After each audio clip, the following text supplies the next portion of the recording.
Maddələr dövranı birləşməsinin fonetik təhlillə bağlı doğru fikri müəyyən edin.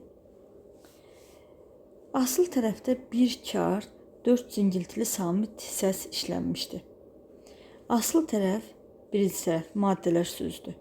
Bir kar, maddələr sözündə kar samit yoxdur. Ona görə A variantı səhv. Əsas tərəfdə D, V, R, N cingiltili samitlər işlənmişdir. Maddələr dövranı. D, V, R, N. Bəli, bu düzgün fikirdir. Həm əsas, həm də asıl tərəfdə açıq sahit uzanmışdır.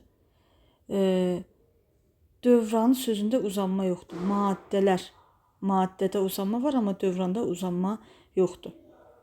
Ona görə C-də yanlışdır. Əsas tərəfdə səs düşümü var. Dövranı sözündə heç bir səs düşümü yoxdur. Birləşmənin tələffüzündə 2 fərqli məqam var. Birləşmənin tələffüzündə heç bir fərqli məqam yoxdur. Cavabımız olmalıdır B variantı.